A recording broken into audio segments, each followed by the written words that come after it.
Maloni. Welcome to Blood, Sweat and Talanoa Podcast episode 19. BST is a podcast with three guys from Porirua talking about health and well-being through a number of perspectives, sharing some of our life experiences and personal journeys, and always looking to engage. So please join our Blood, Sweat, Talanoa page as we look to build our community together. My name is Te Ho, and I'm here with my two brothers, my two usos, Tiare and Shane. Kia ora, talofa lava. How are we doing, my two brothers? Yeah, maloni te hau. I'm good. Yeah, kia ora, yeah, nei taki. I'm gonna pass this on to Tiare because he's gonna introduce our guest. Hi. Yeah, kia ora, talofa lava. Welcome to you all.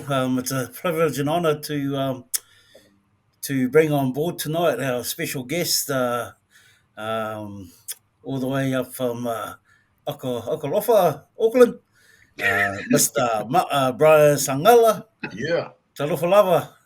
How are you, brother?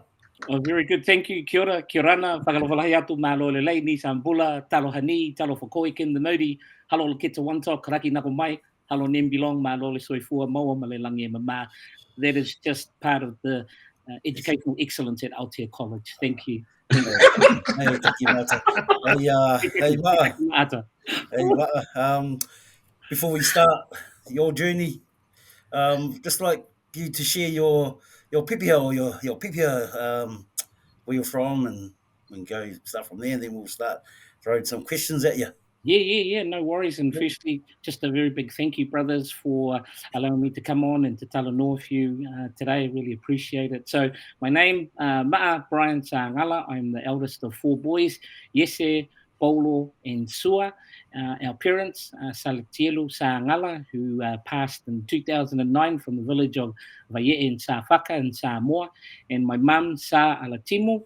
She hails from the villages of Vaisala and Samoa. I'm married to my beautiful darling Alberta. On the 2nd of December, we celebrate 29 years of marriage.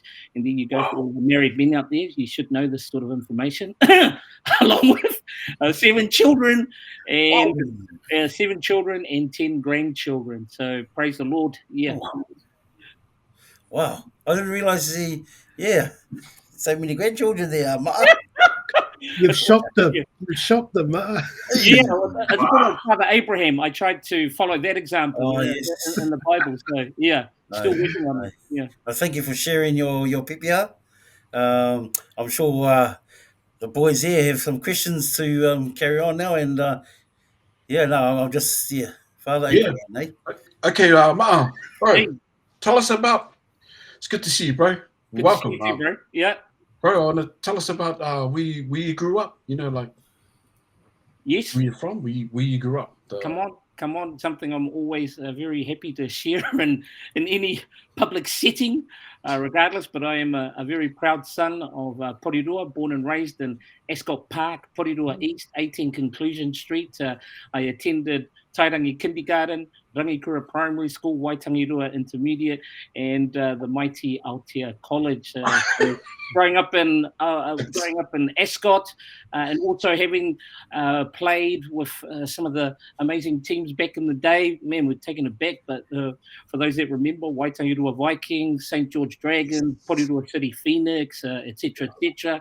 Proud member of the Efakasa Waihemo in the days and Lonise Tanielu were the Whaiwhi Owls, who subsequently went on to Greyland and Auckland for, I think, over 20-something years before retiring. So, man, growing up in the 70s and 80s in Porirua was amazing. I'll get more into it with the childhood and that, but just some of the families that come to mind, of course, with the Ato Neils, we've got the Fulis, we've got the Patele Seals, we've got the Malekos, we've got the Tiers, we've got the Mafaufaus, Mafuas, who are Peangas, Arius, who else have we got? The Malaysias, we've got Marshas, oh my God, we've got the Terefanos, we've got the Filangais, we've got the Tuitapas, we've got the Ricketts, and man, I could just go on and on for days. But again, very proud product of Ascot Park or Porirua, of course.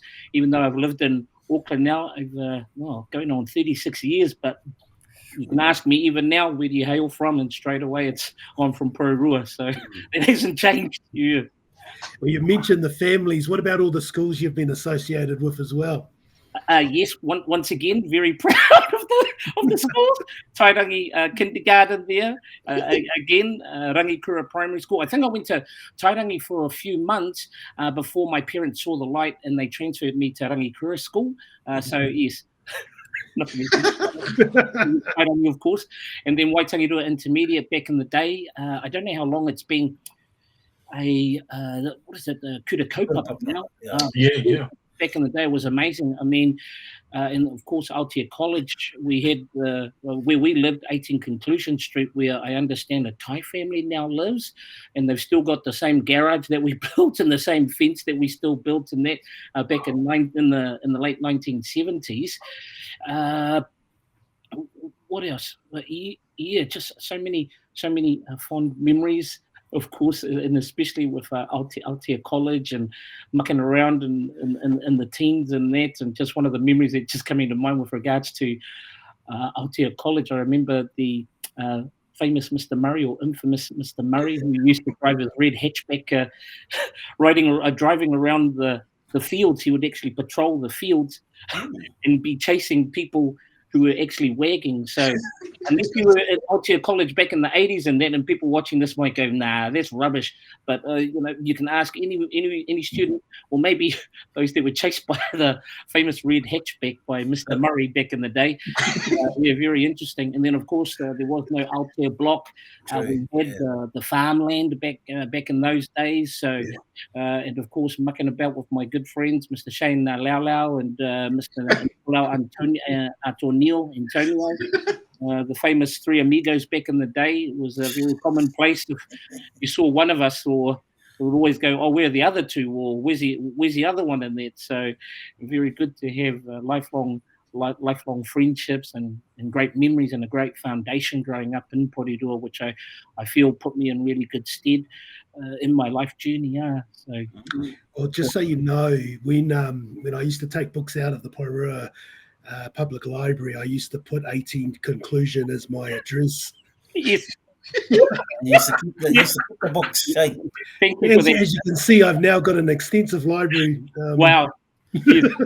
we won't talk about that particular letter that was sent home, which we had to intercept, unless for the sake of Dad not laying hands in the biblical physical sense on you. Yeah. Look, I don't think we're going to bore people with that one, but. So Mark, a lot of the association, and particularly between us four and a number of others, and you talked about a number of family names, and that was through rugby league. What sort of drew you to rugby league in terms of your participation? Well, the earliest memory I have of rugby league was when Waitangiroa Vikings, as it was known back in the day, back in the 80s, they had a team which was training at Ascot Park. And so I recall maybe a 12 or 13-year-old, I stumbled along, just had a look around the park, and I saw a team training. And from what I can recall, I went up and I just started taking part in that. And a brother by the name of Tiaya had a sister named Tina. Charlie, what's the bro? He's a cookie. Tiaya. Oh, there's Maru Tiaya. He was the older, I guess he was the older brother. And then you had the younger siblings. Okay. Then, well, I remember Tiaya. So played there for a few seasons, and with the great. Do you remember the coaching? Who was the coach at that time? Yeah, Tiaya was his last name was Tiaya. I wonder if it was Maru then. Or maybe. Sorry, I can't recall the name. Is that Tina they used to call it Tiggs, eh? Yeah, that's the one. Yeah. Yeah, that's the. Hey, you just reminded me. I got a Facebook message from somebody called Tiggs. It must have been her. I didn't know who it was, so I just said, "Oh, thanks, sister." So thanks for that. Delete it. So from Waitangiroa Vikings, went and played one season with the Porirua City Phoenix back in the day with the lovely, the amazing Esau. Yes. Beast, yeah. And we had a number of Great Do you player. remember any of the players that was around that time? Well, I remember me and Shane played for them, and Nick, who was it? I think Sonny Rodnick. as well. There was Rodnick. Rodnick Samoa. Yeah, I'm sure Rodnick was playing. Sanelli. Yeah. Sanelli. Yeah. What is it? What's the Rodney Moy. Rodney Moy? Yeah. Sure. And I think Denny Rowelu. Denny Rowelu. Yeah. Did Gigi Georgiano play with you guys at that time? No, he didn't. But in winning the championship, I think we were probably we made an historical thing of the most overage team to ever win an under-17 championship. Well, falsified your birth certificate. No, hey, we're all too old now. We must all admit it. You did. Okay, through the prism of time, 30 plus years later, we can say, okay, in 1987, maybe I was a few months over, granted, okay, but hey, at least I wasn't a 21-year-old playing in under 17. I just leave it there. Whoa. I think I also had Tino Brown, Tom Malu was playing in that team, Shane? Not in the Pro City team, but in the Vikings team. The Vikings team. Okay, yeah. And then I played a year from Porirua City, which we won the championship, as Shane said, in 1987. Then we went on to play with St. George, and then, of course, for ourselves here, up the Dragons in 1988. We won the championship. So I'd like to say, back to back, that's the only claim to fame in terms of my rugby league career. That and playing against Stephen Kearney growing up, and I think maybe we might have played against Sid Eru or some of these guys. He did it in the grand final. Yeah. It's Upper Hutt, 1988. I think Ben Lair was playing too. I'm not sure. Was he Shane for Upper Hutt? Yeah, I think so. Yeah, and look, one of the things of that final was the last two players to put up the winning sort of try in extra time was Ma'a and passing to Tiara, who scored in the corner. So scored the try. Yeah, we've got even though I know Ma'a probably has some sort of recollection sort of mists. Yeah. Did I receive the ball off you, Ma'a? Well, yes, I don't know. That was the assist. He got the try assist. Yeah. And apparently after I passed the ball to you, Italian, you scored the try. Apparently I was running around going, hey, I gave the final pass. I was watching you, Mal, from us and our team was watching you guys and these other teams. Yeah. From St. George. So I think we all got so excited we all ran on too because it was the last try and won the game. Yeah. And we were told to get off the field because we all ran on and just huddled with you guys. You guys were on top of this guy. Yeah. So that's what I remember anyway, bro. Yeah, bro. You were a halfback. Tell us about you've been a halfback because your rugby league thing was all built around that sort of role in there. What was it like? Well, just talk to us about being in that role. Playing on field as a halfback, I think I had a thought about this many years later, and even though I would have liked to have styled my play after the great Peter Sterling. I think I was more of a Tommy Raudonikis in terms of competitive nature, because growing up in the 70s and 80s, of course, and the way that we were raised as first generation PI generally, or amongst our circle of friends, and that a lot of stuff that happens at home, I found that on the field it was a great outlet to let out a bit of frustration and that. And so for myself, I wasn't ever the biggest guy or that, but I don't know. I just always had a competitive style, I would say, about my style of play, and I was always looking to take on the biggest player in the opposition and stuff like that. But maybe from time to time, hopefully I had some velvet hands, but otherwise it was a halfback trying to be a prop all the time. So I was lucky you had pace with your 4 foot height. It's actually 5'6". Oh, is it 5 foot what? Oh, sorry, 5'7". 5'7" ending. Shit, Yeah. you're growing then. Yeah. You're now taller than me. Wow. What is it? Small in size, tall in stature. What was the quote? Hey, Kroll. Was it Kroll, the movie, Shane? Kroll back in the day? I think they call it Napoleon complex or something like that. Yeah. Yeah, I can recall you. Yeah, man, I just so small, but in and out, and man. yeah, taking on the big fellas. Hey, Yeah. Hey, you had a few concussions too, didn't you? Well, sadly, yeah, like Shane said earlier, Mm. a lot of my memory from the league days and that I rely on him because apart from being an awesome statistician, Shane has a great memory, and so sadly one of the effects or impacts from playing league, especially back in the 80s, and that we know now about CTE and the effects of concussion and players being stood down and that. But back in those days, man, even landing on your head. So from what I can recall, whether social or even playing in games, I've been knocked unconscious like I think 2 or 3 times growing up. But the 3 times that I was knocked unconscious, where I totally blacked out, wasn't even during a league game. Those were just slight concussions where you get a bit of a haze and that, and then you sort of shake it off and back into the game. But these were just through playing. Yeah, well, look, you did have a confrontational style, and I think one very, very, very physical, and not so much on side because I thought you also had a pretty good sort of tackling technique as well. But I guess it's just that continual sort of contact, and you're always in potential risk of getting your head in the wrong place at the wrong time during a game. Yeah, I think it's that whole thing, or maybe it's just the way that I'm wired. It's either all or nothing type of thing, and it's been an approach I've had over the years.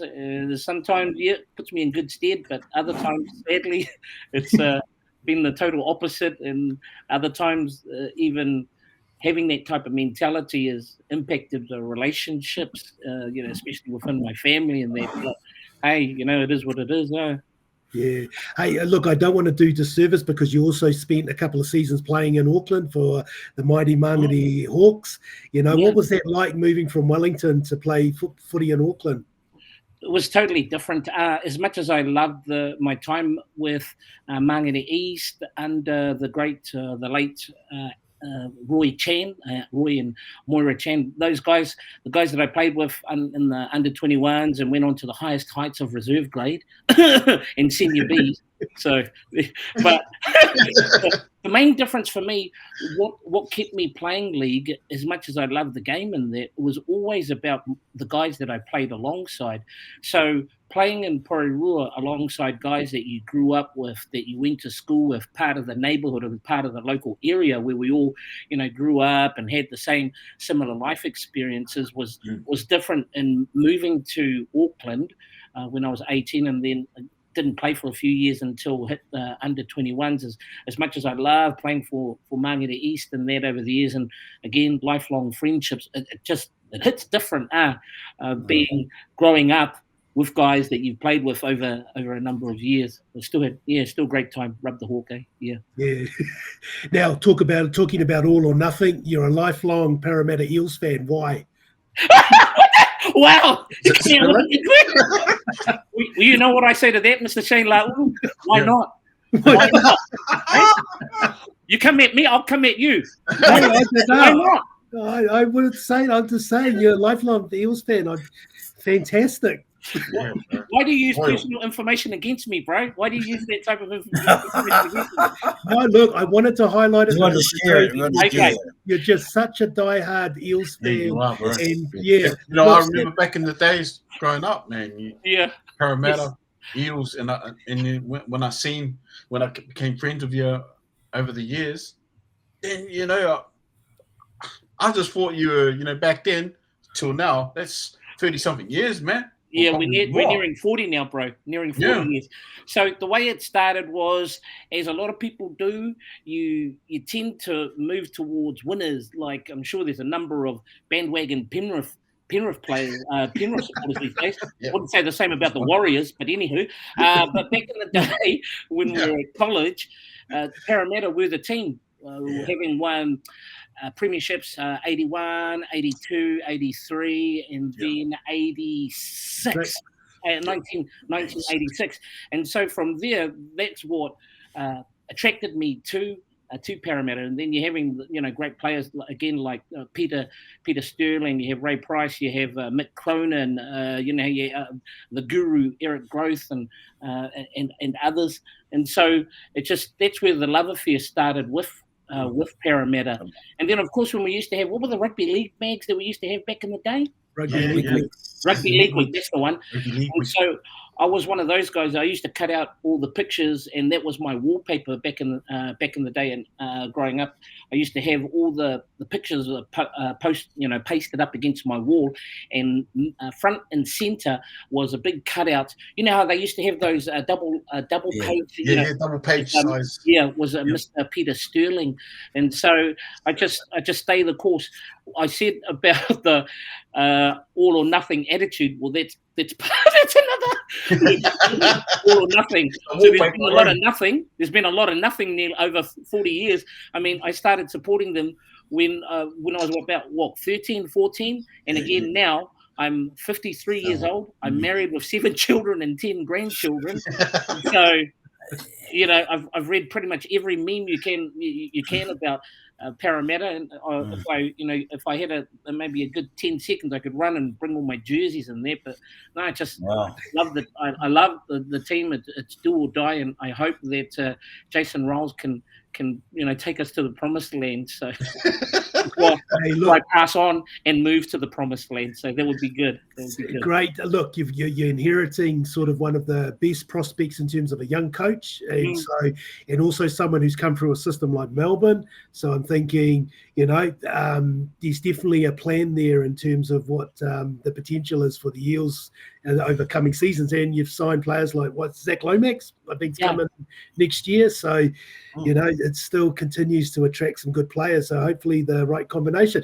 Mitchell Moses had a fantastic State of Origin, and I know that you would wish he would play a little bit more like that for Parramatta week to week. But I mean, I'm not the greatest Moses fan, but I felt that there was a maturity coming that if he can get the right sort of players around him, I think Parramatta will be back.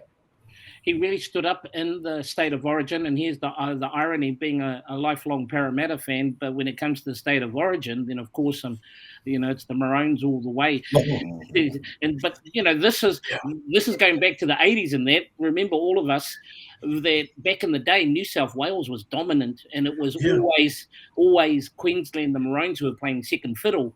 Well, we didn't have that 9-10 year run of success that we had, but again, he really stood up, and I hope and pray that he will be fit in 2025, both him and Mr. Dylan Brown doesn't have any further meetings before the magistrate and that, and we can get our spine. But I just wanted to take this opportunity to honour the King Clint Gutherson. I thank him for his 9-10 year service with the Blue and Gold. Now moving on to St. George, and Jason Riles, coming in as a new coach, and also as a new coach, having a vision for the style that he wants to play, and then of course finding the players to fit that vision. And sadly, Clint didn't meet that. But hey, Blue and Gold Army, 2025.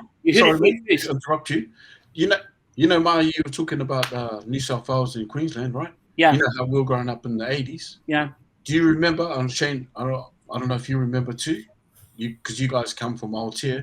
You guys had a New South Wales team, and Porirua College had a Queensland team. Did you guys play in that?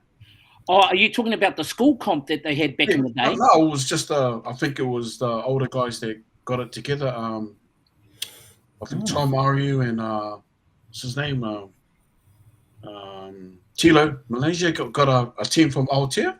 Oh, we had the seniors versus juniors. That was a bit of a regular fixture back in the day, Shane? I think this was just a one-off. It was up at Ngātuni Park. Oh. I don't know Well, you probably already, you probably didn't play in that, but yeah, there were some guys from Aotea, represented Aotea, and they were New South Wales, and then the guys from Porirua College, they Queensland. repped Queensland. Oh, wow.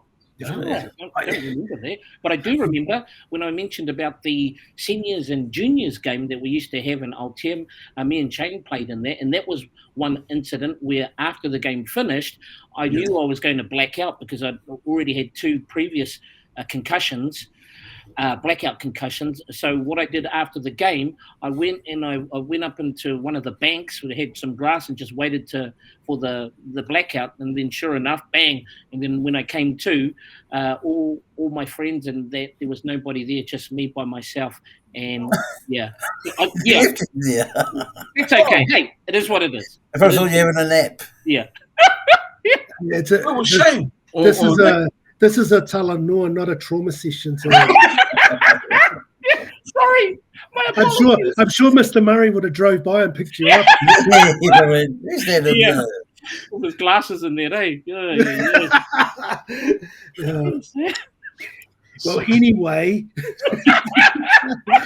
look, I know. Hey, look, good talking about the football and also just some of those experiences and that as well. But I know sort of another passion of yours has been drama. And what sort of drew you to that? Because you sort of came to that a little later in terms of a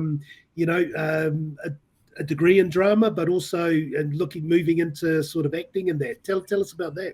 Well, Shane, you would know from personal experience, I have given many examples of being a drama queen, mucking about Ascot back in the days. But I had a dream from a young kid. Like, you know what inspired me? For those of us that used to go to the movies when they used to show them at Tairangi school. So a lot of the kids, all of us kids from around Ascot and Waitai and that, every Saturday, whether it's Black Belt Jones or James Bond or Jaws or that. And when we used to go along and that, I always... when I was watching the movies up on screen, and I'll never forget the Scoutmaster, because it was I forgot what his name was, the Scoutmaster, but I'm sure, Tinga Pickering was always there doing the stall selling food, and he had his Scouts uniform on. I'm sure, Tinga, if you're watching this, I'm pretty sure. And so when I used to watch the movies, I thought, man, that would be awesome. And then going back home after the movies, like reenacting, pretending I was Bruce Lee or something, it was something that I thought, man, I'd love to do this. And then, of course, growing up in the Whakasa with the local Kameki back in the days and that, minus the trauma, but you do have to act in minus the trauma of learning your pepper or your lines and that. We don't. If you want, I can go into details of one example, but no, we don't have to. Because again, Shane said it's not a trauma session, but and then moving up to Auckland, that was always a dream that I had for a number of years, and then it just got to the point where I thought, man, I really want to pursue it. But here's the thing, Mr. All or Nothing did nothing. And it was actually my wife, my darling Alberta. She was the one that actually put my name forward to audition for drama school. So very big thank you to my darling. And then I auditioned. I think I did a monologue from, what's Quentin Tarantino's one? What's the name of the movie? The one with John Travolta and Bruce Willis and Uma Thurman. Pulp Fiction, yeah. So I did a monologue. That was my audition, and then I got in. So the year that I trained, between 2000 and 2003, it was the largest intake of Pacifica. And so we had the likes of Mr. John Dewey, who's done movies like Baron and Hobbs and Shaw and that. Siobhan Marshall were some of the notable ones. A year above me was Stacey Leilua, who played the mother in the Rocks, the Rocks sitcom in the States and that. And so it was an amazing time. But then the other side of that, without going into too much detail, because pretty much I worked from the time I was a teenager. So I was in work like full-time work over 15, 16 when I got a job straight out of Aotea College for our transition to work. And so a lot in this, being the eldest as well, it's almost like your childhood you had to put aside. And even going back further, as a 10, 11-year-old, while other kids were playing during the holidays and that, I'd be helping mum and dad. We used to be cleaners. Our family used to clean at Tairangi school. So I was very professional on the buffing machine, the buffing machines and that at the age of like 9 or 10. And so the other side of going to drama school, as much as I loved it, was that, now I can relive or live out the childhood that I didn't get to live. And sadly, again, it impacted my family in that. But great experience, and really enjoyed a lot of the stuff and the productions that we put on, and have been fortunate to do work in screen and theatre over the years since graduating in 2003. What were some of the roles that you really sort of got into? Funnily enough, two of the productions were in my final year, where I played Julius Caesar in Julius Caesar. That was one, and then there was the Dad and Sons, which you came up and watched. So those were pretty two very intense roles. But when they start you in drama school, it's actually quite funny. In year one, we have to make up a like a fairy tale or something like that. And so we toured that around some of the schools here in Auckland. But the thing was, it was the first time I ever had to wear what's called a leotard.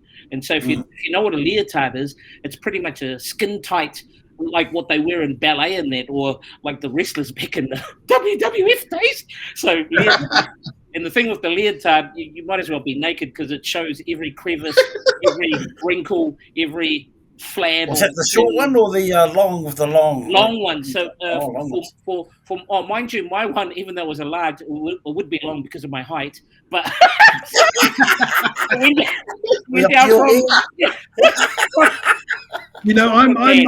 I'm picturing George the Animal Steel. I don't know why.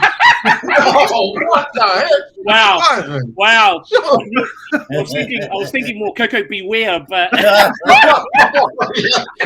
gotta have the parrot on your shoulder. Oh my gosh! So when we got them, like our Palangi peers in our class, no worries, they just run out into the hall and the only one. Oh no, sorry, all the boys were in the side room of our main rehearsal space. And we were just all standing there, and the girls were all there waiting for us, and we were all looking at each other like, "Oh man, this is so embarrassing." And so I thought, being the eldest, because I was the eldest of the class by a number of years, I was the only student who was married and had children in that class. So that gives you an idea of the age range of the other students. I just thought, nah, stuff it. I've got nothing to worry about. These guys are all young compared to me. So I opened the door, I ran out, and I showed everything that God had created to be beautiful. And so, I can just picture it. Sorry, guys, just reliving that moment. Is that called that educated pause? Yeah. Yes. No, Freudian pause. Freudian pause. Oh, I got it. Was it cold? Was it cold that night? I'll tell you what. Thankfully, it was during summer, because if it was during winter, I don't need to give any further descriptions, because family are watching. Hey, and like most most successful New Zealand actors, you had a stint on Shortland Street as well. I had my claim to fame being on Shortland Street was being Ulla's adoptive dad to Ulla's baby, played by Frankie Adams back in the day. I didn't realize, because to this day, even when I had two or three stints on Shortland Street. I never watched any of those episodes. All I watched was when I got paid in my bank account. I didn't actually realize the scale of popularity of Shortland Street until it came out in there. Like, I was standing on the corner, down at Hunter's Corner here in Auckland, and I was just standing waiting to cross the road. Car came past, the guy wound down the window, and he just put his head out and goes, "Give Ulla's baby back!" I was like, and then I was featured on. I was part of. I don't know if they still have it. The Shortland Street meme page, where in one of the scenes I got tasered by a guy who kidnapped either Ula or the baby in that, and so there were all these memes in there, and so my kids being my kids, they went on and they were defending me online in there, and I was going, yeah, but why don't you do that for other people and wait till it's just there? Because I've seen some of the comments you guys write online and they go, yeah, but they don't talk about my dad like that. Nah, not that. They don't talk about my dad like that. It was like, oh, but yeah, that's when I realized just how popular Shorty Street was, and it was good. I had a really good experience, and all the cast and their very friendly production and crew. Yeah, really great bunch of guys. So did you also appear on Once We're Warriors? What? What are you talking about? I told them to do their homework. It's Broken. The movie Broken. Sorry. The film. Sorry. I think you're talking about Once We're Samoans. I was on Once We're Samoans, but yeah. Oh yeah, sorry, not Once We're Warriors. Sorry, Ma, it was that also, wasn't it the film Broken in 2018? See, there you go, Taho. There you go, brother. Tiare, go. Yes, Taho. I was in a movie called Broken. What was Broken? What was Broken about? 2018. So it came up. It was a movie based on a story of how the gospel was brought or shared with two warring tribes. And so, from what I remember, a daughter of a chief, she was killed in war, and then one of the other tribe that were warring, they saw a necklace which was a Māori Bible or a verse of the Bible around her neck, and so as a result of that, there was the gospel, the good news was actually spread across that area, which I think, please forgive me if I'm wrong, people watching, Tainui in the Waikato area, and so that was a modern day interpretation of that. And so the character I played was Coop, a boxing trainer. So for my research in that and delved into my memories, I used Shane Ulu during his boxing training days, where I used that as inspiration for my character. Yeah. Shane who? Shane Ulu. Shane used to box as well, man. Yes. I don't. Three fights, eh, Shane? Three consecutive ones. Yeah. I'm sorry I didn't come after the one, because the one I came to watch, sadly, but it was, I think, lost on points. On point. It was disqualified. Well, low hit? Was it a low hit? But this is where we're talking to a guy who's done 4,000 interviews, and now he's trying to interview us. No,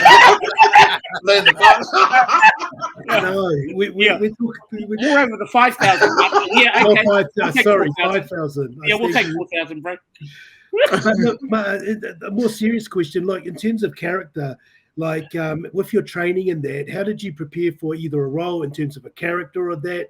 Yeah. And where, like you've talked just now, where did you draw sort of inspiration from? And was it method acting, or was it just just read the lines and just get into the character? Yeah.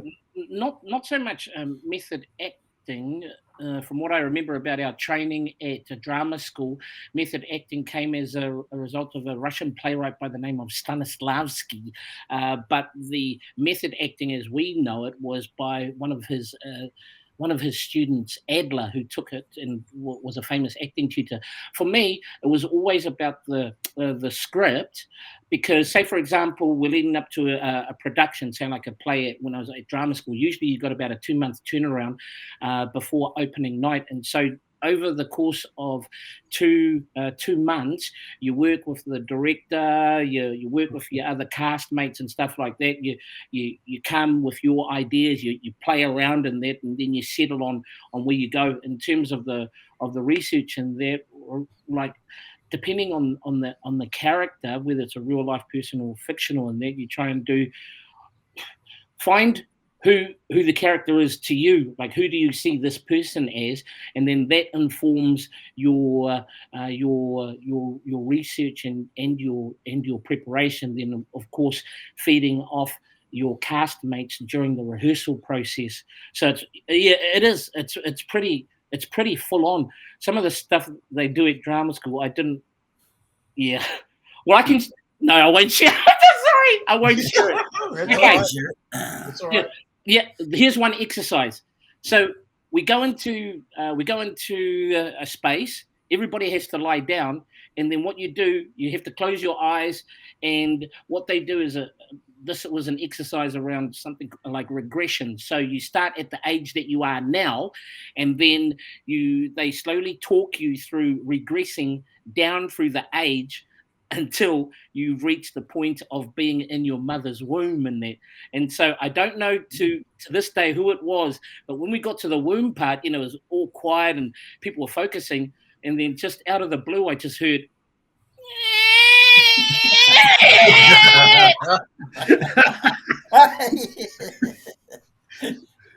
So, as a typical Samoan, did you start laughing?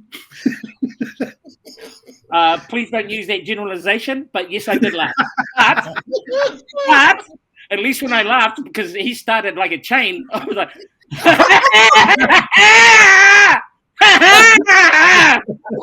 I used that moment to do the exercise, but at the same time, let out my my thoughts through scream and laughter. So, yeah. I was looking for a segue to lead into your work next as a broadcaster. I don't know how I can join that one to that. It's all art, it's all performance, it's all communication. So there you go. There we go. There it is, the hook, communication. So sort of that. Look, one of the things I think from your acting career and that, what was that transition into broadcasting and sort of moving into that sort of next chapter for you? Communication, I think, is a good hook in that when you're playing a character, it is communicating thoughts, ideas, storyline, and that, and then getting into radio is communicating maybe from a different angle in terms of stories and content that you share. So in terms of my broadcasting career, it goes back about 20-something years. Initially, back in the 90s, I was part of a radio show, which funnily enough was called The Three Amigos. So there was myself, brother Albert Wipani, Brian Marsh, and Francis Stowers. And so we had a slot on the frequency Rewa Tumutu, which was 1593 AM. And we were after Feleti Pua, who was one of the founding members of Nesian Mystic, who had a youth show back in the day. So that was my introduction to broadcasting. And then years later, I did about a year on Radio Samoa, and the show was Crazy Kokonati, which was on a Saturday afternoon, and then followed by that with 531 PI Pacific Media Network, which was my longest stint from 2015 up until recently August. So that was 8 years. Yeah. Was it much difference in terms of in terms of acting, like you say you are using communication and that, but also more in a visual sort of form? Was it much of a transition to move into seeing be more audio in terms of language and stuff? Yeah, well, yeah, because I'm just being with acting in that you are playing a character, but in terms of being on air, being on radio is more yourself and what the content was. But in saying that, not many. Okay, then. So it's examples that might come to mind. So during the wedding of Harry and Meghan, we did this little skit on 531 PI with myself and host Nemai Tangidakin Bao. And so what we did was we cut out pictures of their faces. And so I was Harry and she was Meghan, and so we had a little bit of interaction which we put up online and that. And so over the years, even though I left drama school a number of years ago, but I sort of taking some of that training in the way of maybe a skit or doing performances or that on air through the medium of radio and that. What's maybe another? No, yeah. But also being in the moment for like with acting, and that once we've done all the prep and we're on opening night, it's letting everything go and then just being in the moment. And I find that the same with my broadcasting, is regardless of who the person is, being present and being engaged with them and giving all of yourself to the talent and whatever you're sharing, whether a story, interview, or sharing content or commentary piece. Yeah, and look, a lot of that work in the broadcasting area has been in the realm of Pacific media. I think, just your thoughts in terms of the real importance of Pacific people owning their own narrative and their own stories. So one of the hashtags I always used to use in Facebook interviews, when we post our interviews, our people, our stories, and I've heard variations of that where I always believe that we are best suited to tell our stories because of the shared lived experiences. I might be generalizing it a little bit, but I always believe that as Pacifica, we are best placed to share our stories, and it just hits different when, say, if I'm as a Samoan speaking to another Samoan or Pacifica, even if they're way younger than me, there will be some shared lived experiences, whether it's through church or family or upbringing, which makes that connection stronger, and then which also allows the interviewee to be more comfortable in order to open up, knowing that, okay, I can trust this person to share my story. So, Ma, you've been involved in Pacific media for over 25, close to that many years.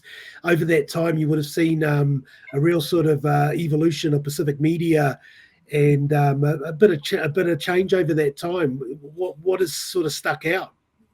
I think for me, just in the exposure that I've had in my different stints across the 20 or so years, just the increase in Pacifica voices, and also in terms of technology, whereby, I mean, we have Pacific Media Network, who I worked for. You got the likes of Tangata Pacifica. You've got other outlets like Radio Samoa, and then you have RNZ, TVNZ, having dedicated Pacifica segments or shows. A number of hosts and broadcasters now brought Pacifica, who are front and center on what would have been traditionally Palangi hosted. Like, look, if we look at, for example, breakfast in the time in Indira Stewart, you've got Daniel Faitaua, the likes of Daniel Faitaua, and that. So just seeing more of a Pacific presence over the years, and again with the advent of social media, like when I first started back in 2015 with 531,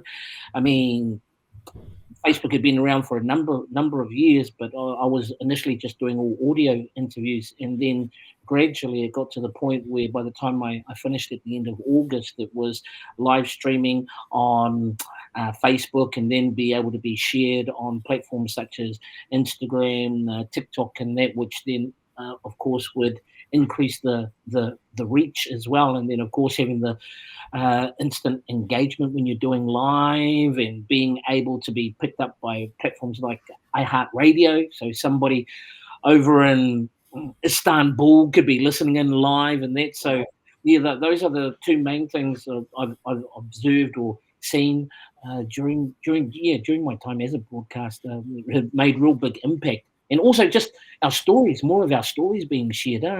It's been has the Pacific experience one that actually prepares broadcasters and those working behind the scenes in production, and that does working in Pacific media actually prepare them far better for that sort of mainstream sort of sector in terms of media? I can't comment on that because I haven't worked in mainstream. And so for myself, working in the space that I have alongside colleagues who have had mainstream media experience, it's pretty much a one-stop shop. We don't, working with Pacific Media Network, not having the resources that you might have, like the likes of TVNZ and RNZ. And so I remember talking with now who was it? Natasha Malaysia, of all people. Now I forgot the role that she played, but in terms of media across the Pacific region, and another Escott Park Porirua girl. So done really well in that space, and done a lot within my FM in that.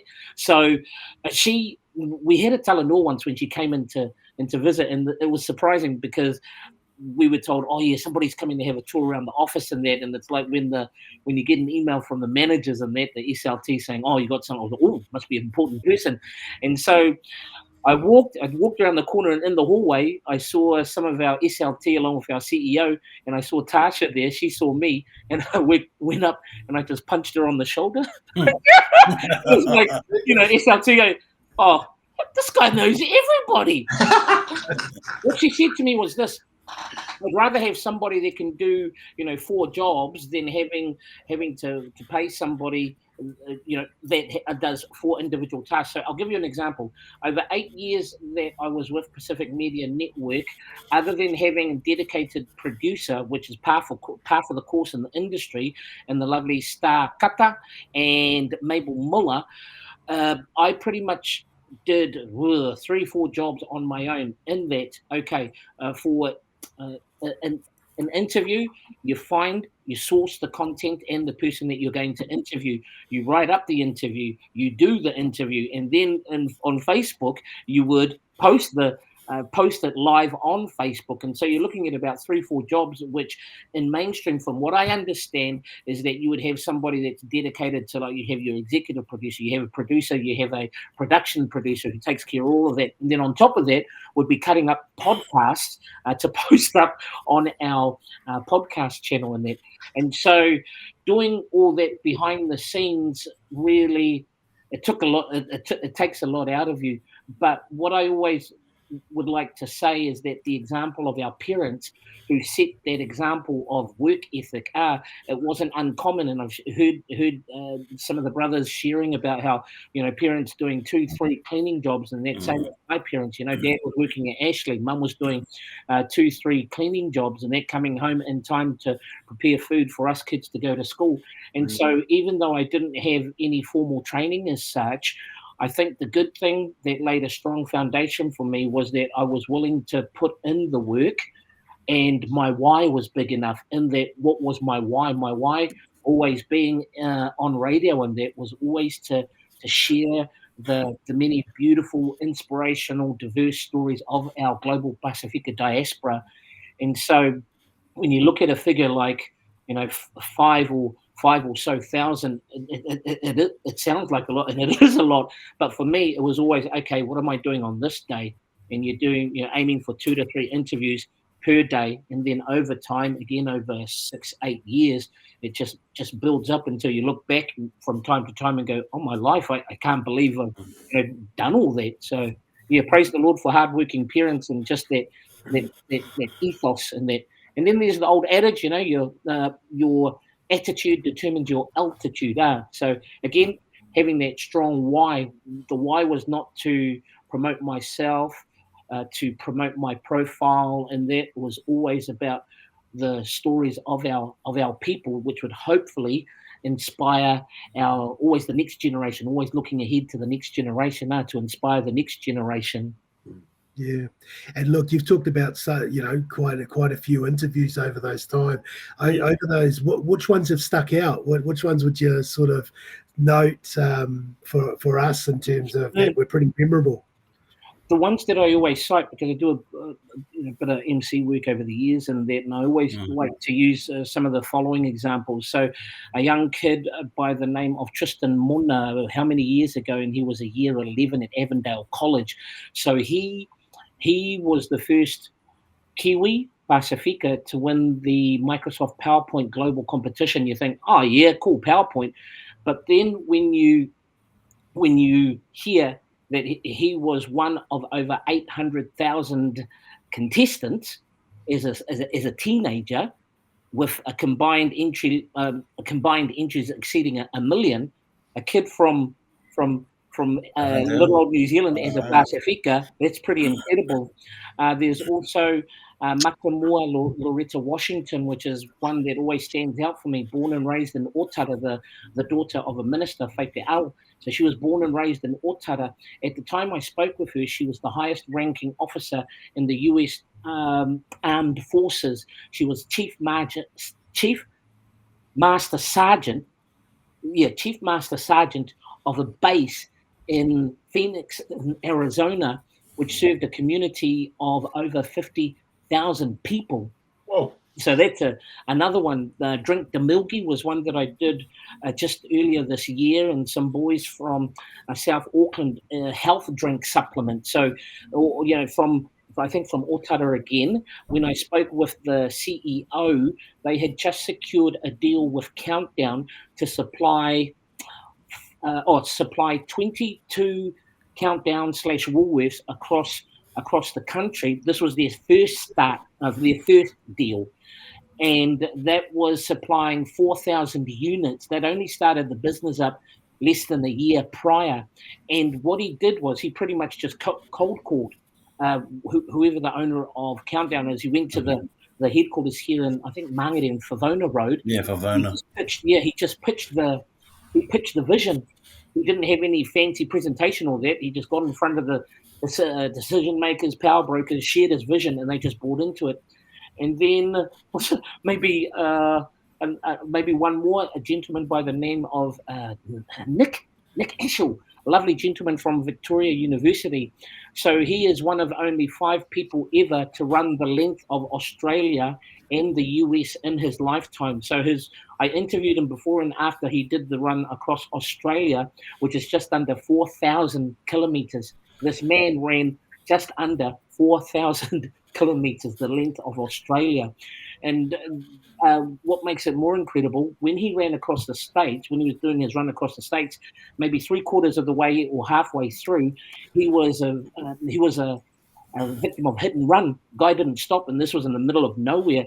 And so after about 18 or so month recovery, he went to the point where he was hit to finish off his run through the across the US. And so these are just some of the countless stories I remember doing during COVID and during the lockdown, being able to, and this again, the wonder of technology, being able to speak with Pasifika community in places as diverse as Dubai, Spain, the UK, and that. And so what I always loved about my job is that even though I'm in a studio in Auckland, I was able to travel to so many different corners and areas of the world where our people, our Pasifika, are making headway and great impact.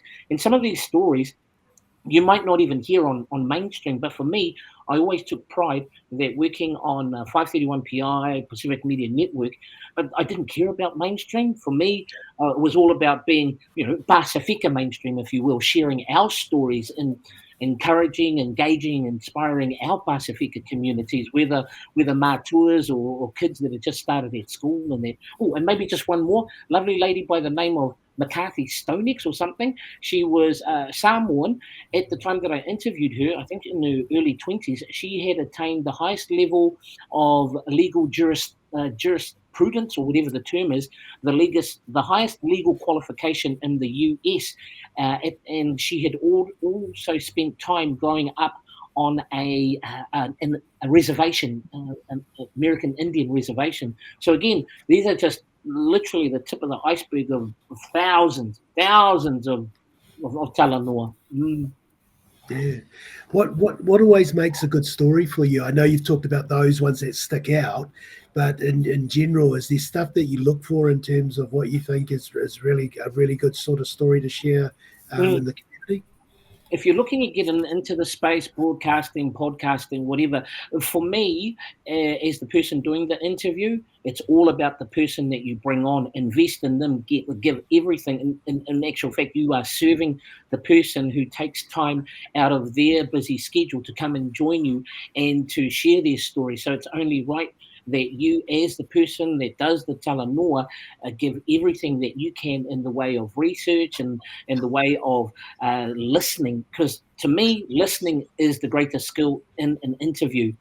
not so much the asking of the questions, but being able to listen and, being, again, in the moment. I may have my set questions, but if I hear something during a Talanoa where it's like, man, that's really interesting, it's just having that faith to the leap of faith, just to go with wherever they lead you. And 9 times out of 10, there's so much gold that'll come out of that versus what you may have organized in your structured interview prior. So it's just having that willingness to be able to go wherever the interviewee leads you, but also, again, making sure that you do right by them and serving them, and also doing your prep and research with regards to who it is that you're speaking with. Regardless of whether they were on Once We're Warriors or Broken, it doesn't matter. It doesn't matter. Yeah. Or Sesame Street. No. The Pacifica version of Sesame Street. High school. Look, one of the other areas that you work into is Master of Ceremonies. So I think, across that, one couple of things. How did you get into it, and what makes a good MC?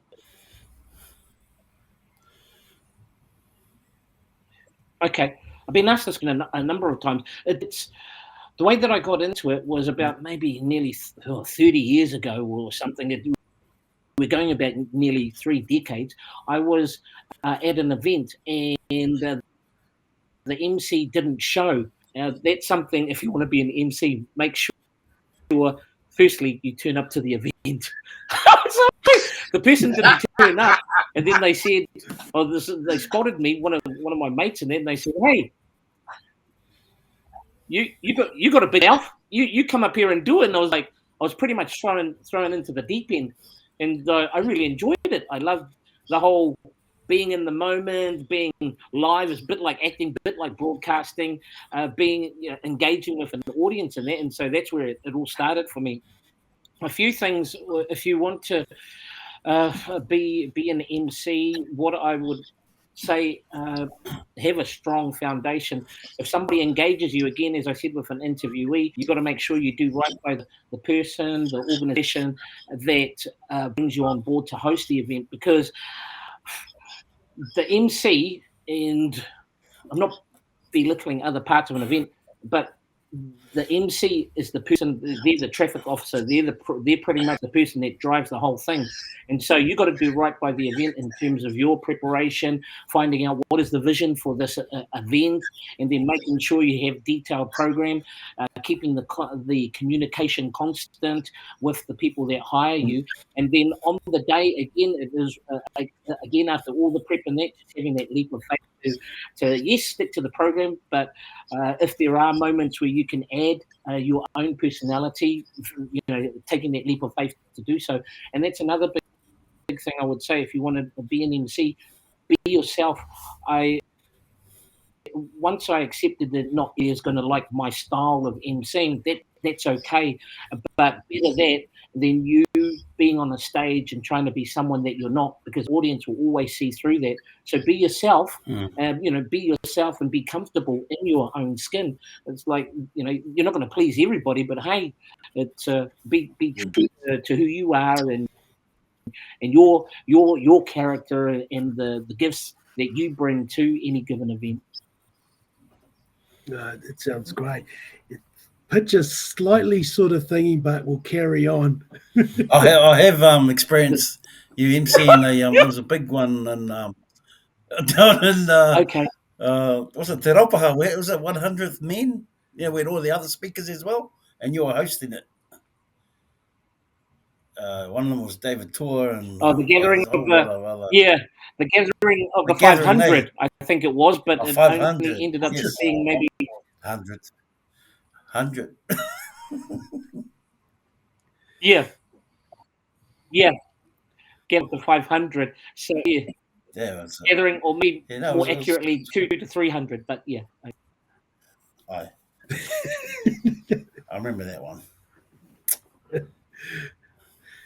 So, look, I think the culmination of all your work in this, in the industry and in the in the area of Pacific media, and that, and the New Year's honours in 2023, you were recognised in terms of your service to the community and work, in the industry and representing Pacifica with the Queen's Services Medal. I know I've heard you sort of speak about this before, but what did that sort of mean?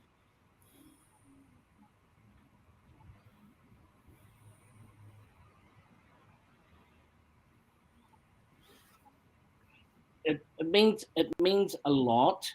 At the time when I was first approached about it, I actually declined. I was going to decline the offer, but that's why we have wonderful wives in our lives who can see common sense and go, "Don't be an idiot. Don't be an idiot."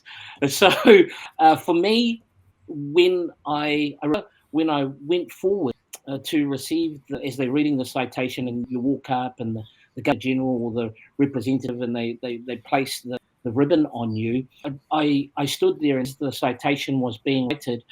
I couldn't help but think about my dad. He passed away in 2000, and I think about my mum. I think of my brothers. I think of all my family and friends over the years, from Porirua to Auckland, everywhere in between. And I truly believe, as I have interviewed others who said the similar thing, it's so true that I stood as a single individual, but I received that honour as on behalf of every person that has sowed into my life.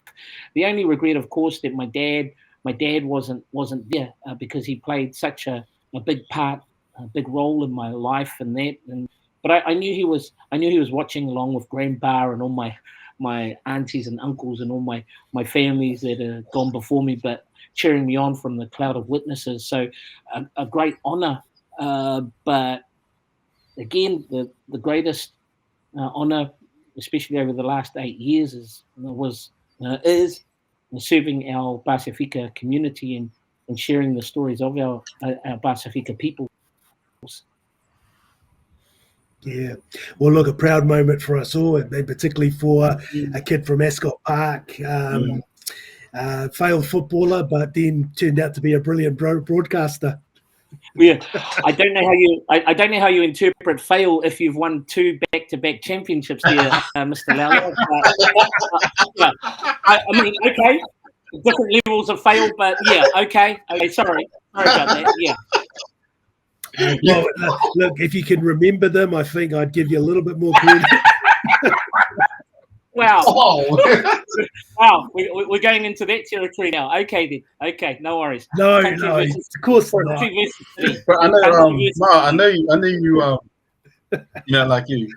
Like how you were going through those answers with shame. But I've got here what was going through your mind when you received, through your mind when you first heard about you got the Queen's Service Medal. Like, what was your initial like? It wasn't, it was disbelief, bro. To be honest, it was like disbelief. Yeah. And it's this thing of like, what? Me? Why am I getting, why would somebody want to award me with this thing?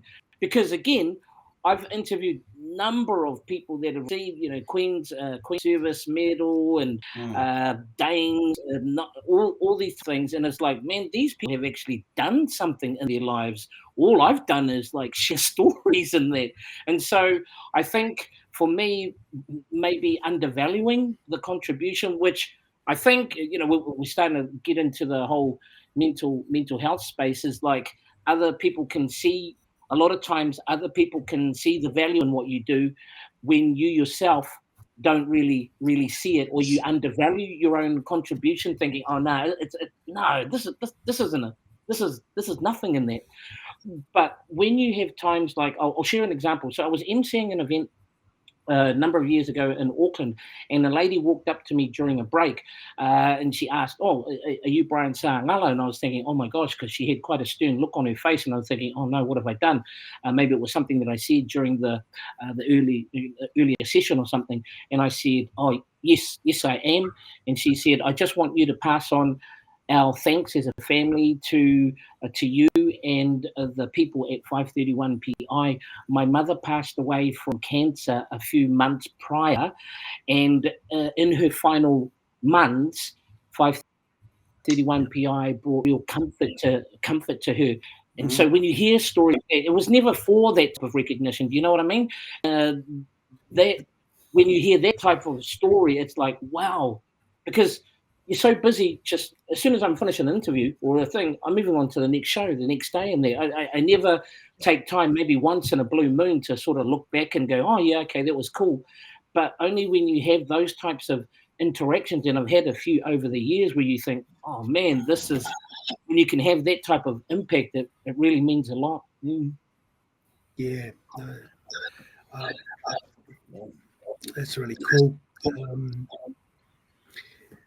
Look, I know we've talked about those experiences and that as well, but also keen on, just your own well-being journey and how you've sort of, supported yourself. I know that you've done a few things over time in that as well, but just keen in terms of, how, as we sort of reach this chapter of our lives and that, how have you sort of just maintained your own well-being? I would say first and foremost, faith is a real big part of my journey when it comes to the well-being space. I gave my heart to Jesus back in, 1989, many moons ago. And so on the 20th of April, when I accepted Jesus as my personal savior, after that, I was perfect. I was perfect and had no more issues after that. Yeah. Okay. But the reality is much different. Lucky you jumped in. The reality, of course, is much different. I love the Lord. I love the Lord, and that, and faith again plays a big part.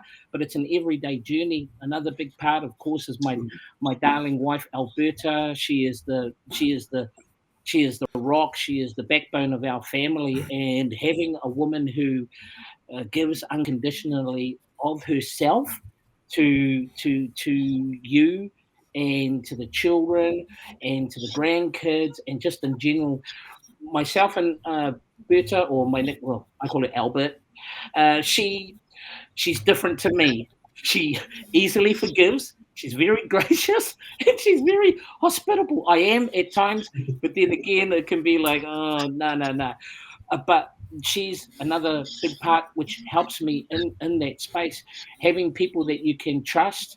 I've got a lot of friends, but there's a circle, a tight group of friends, which of course Mr. Lau is one who people that I can talk to and share and be open in that. And when I talk about our friendship, even though it may be a little bit embarrassing for Shane, with Shane and Nick growing up, you both were there for me during one of the hardest parts of my life, when my parents separated. And even though, of course, you got all your friends in there, being able to navigate that space with guys that may not say anything, but they're just there, just being present and just being someone that you can talk to is it's so good.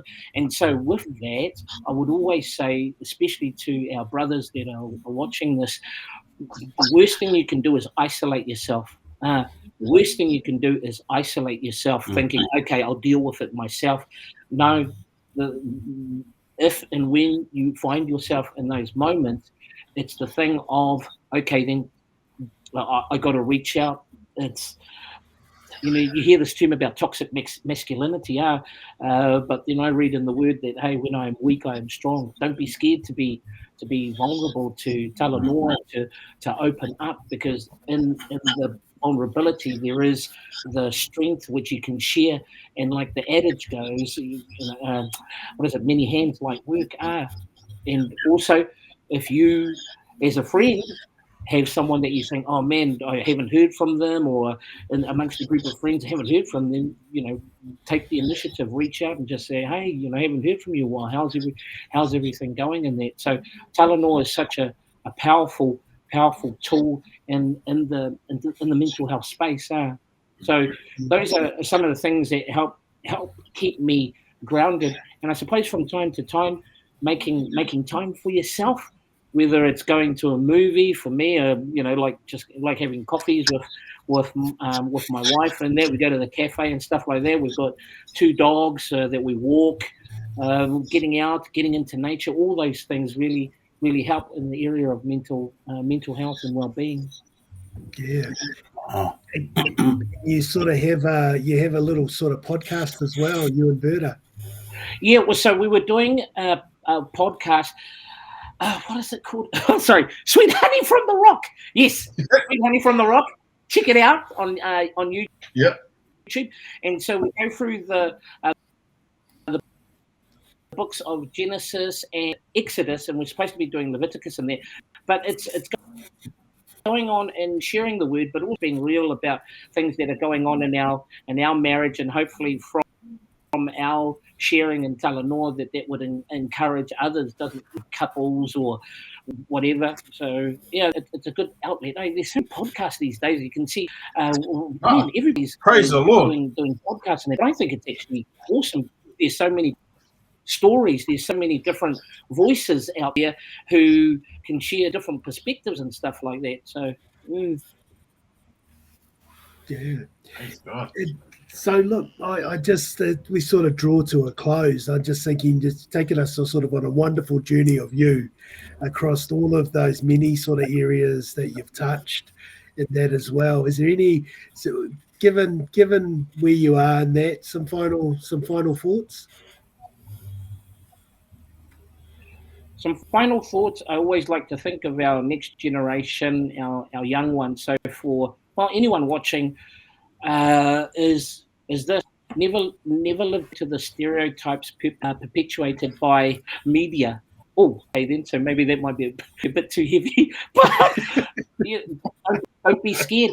Don't be scared to go out and to pursue the dreams and the desires of your heart, or the things which God has placed on your heart. I mean, I can go back. It seems literally just like yesterday. I'm talking to you here from Mangere in Auckland, but talking with you guys, and whenever I meet up with someone from back home, I'm immediately transported back to those heydays of a young kid running around Ascot and that, who didn't know anything from anything. And I suppose that thing about if I knew then what I know now, of course I would have pursued things at a much earlier age. But maybe if I can do the whole, I don't know if it's a metaphor, reaching through the generations to our younger generation, what is it that you like doing? What are the passions that you have? Don't be scared to pursue them. Oh, I've got an example of a lovely young sister from the creek, Nu'oli'i. Nu'oli'i Eteroha. Oh my gosh, I'm so sorry, sister. But originally from the creek, she operates in the tech space. And so Nu'oli'i, I think last year or the year before, was named in the top 30 under 30 by, I think, Forbes for the whole Asia Pacific region. So this thing of whether it's South Auckland, whether it's Porirua, Flaxmere, whether it's, I don't know, Papa Nui, or wherever mainstream says, what is it, lower socioeconomic communities, and that goes rubbish, because a lot of times people that are reporting that they're not from these communities, and they don't see the richness, the gold which is so evident, in our communities. So go out there, pursue your dreams, don't be scared to fail, and just pray that God would fulfill everything that He birthed in you, and fulfill the purpose that He has for your life, and declaring blessing, favor, abundance in Jesus' name. Amen. Amen. Bro, I want to also just a quick one, just to thank you. Those who are listening as well, Shane and Tiara and myself, we're really grateful for you too, bro, because, without you and your production management and your and what you've done in the scenes that they don't know about, we're grateful for that, because, you are a part of us, as Shane and Tiara knows. You're part of this BST as much as us three, because wasn't for your help and your guidance and you sharing what we probably wouldn't have kicked off. But for your encouragement to Shane and Tiara and myself, we're able to, kickstart this thing, this BST. So, yeah, bro, thanks for that. I just wanted to say that. Praise God for your life and your wife and your podcast as well. So, bless you, bro. Yeah. Yeah, my bro. Yeah, I was going to say.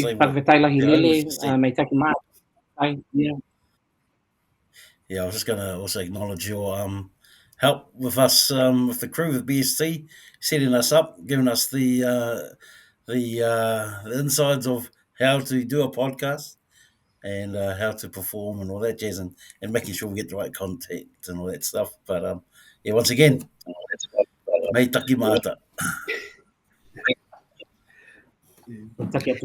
And look, what people don't realise, Mata was in the background helping us produce the first 5 episodes of Blood, Sweat and Talanoa, and as the guys have said, provided us with a lot of advice on how to get started in that, and so we're always grateful. And so it's taken 19 episodes, so we've finally been able to get him on and in front of the camera, and that as well. But that's so much from our respect. And also our lofa. So, brother, we love you, and also just really thankful for your contribution towards us, and also gives us the opportunity to congratulate you on a wonderful career to this point, and just how you've sort of touched communities in a real meaningful way, which we were so, it's humble for us and also proud of us in terms of that recognition publicly for all that work that you've done. So, whawhatau tele lava la whiunga.